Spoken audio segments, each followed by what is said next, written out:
The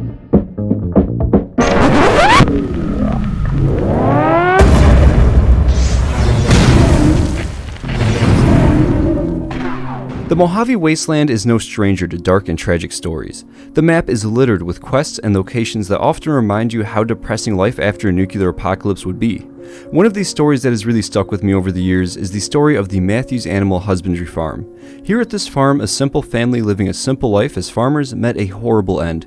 So today, we are going to find out what really happened to the Matthews family. This farm is on the southern part of the map, right next to Camp Searchlight.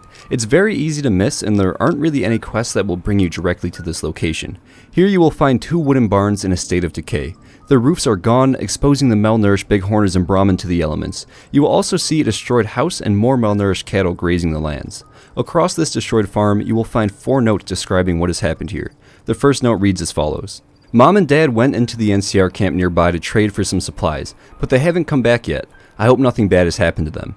The camp that this child is referring to is Camp Searchlight, a major communications and logistics hub for the NCR Army. Here at this camp, the Legion carried out one of its worst atrocities during its Mojave campaign. Inside the base were old radioactive barrels containing nuclear fuel rods.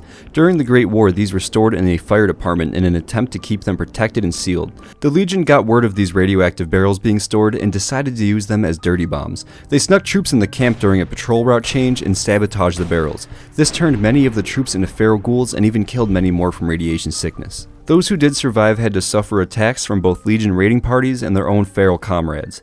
The Matthews family parents had unfortunately been in the camp during the blast, and this turned them into ghouls. We learned this from reading the second note.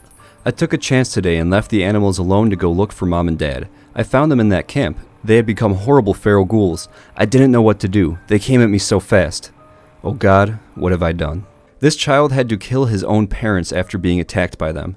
Not only is this traumatizing and truly one of the worst things that a child could be forced to do, but it also left him alone in the wasteland.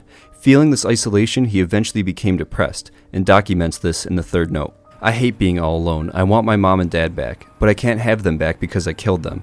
I didn't want to kill them, but I had to kill them. Otherwise, they would have eaten me. I hope the animals don't eat me. Can animals become ghouls? It is at this point that the child started to become extremely paranoid of the animals. Being forced to bury your own parents that you killed and living alone is more than enough to seriously damage his mind. Over some more time in isolation, his depression and paranoia only got worse, getting to the point where he was completely convinced that the animals would become ghouls and eat him. It is at this point that he writes his last note. The animals, they are evil. They tried to eat me in my sleep. They want the farm for themselves.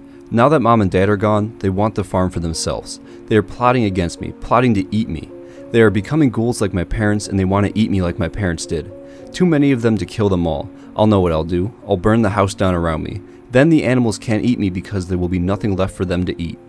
It is here that he carried out his master plan. He burnt himself alive to not be eaten by the animals.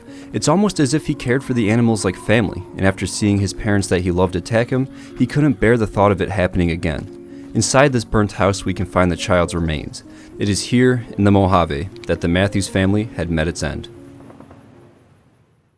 I want to thank you all for stopping by and watching the third part of the Dark Lore series. This is a series where I am taking a look at some of the darkest aspects of the Fallout universe. If this kind of stuff interests you, please do consider dropping a like or subscribing. It helps the channel a ton and it is greatly appreciated. But I again would like to say thank you for stopping by, and as always, I would like to give a massive thank you to all of the channel members. Fallout McFly, Yosevated, Playmaker, She, Network Gate, Golty, Indica, Robert Kennard, Wandering Wastelander, Esdeath93, Lanthar, Anna Reestes, Captain Awesome, Citizen Girl, Chad of Fallout 76 Podcast, Heather Henderson, Patrick Ruda, 23 Icefire, Jay Smith, Argent Deer, Bowser Double Frang, Ice Cream Manny, Chris Decker, Theodore, Digital Aardvark, Lone Samurai OG, Diathan Gaming, Christy Mellon Schwitz. You guys are amazing. I love you guys, and have a great day.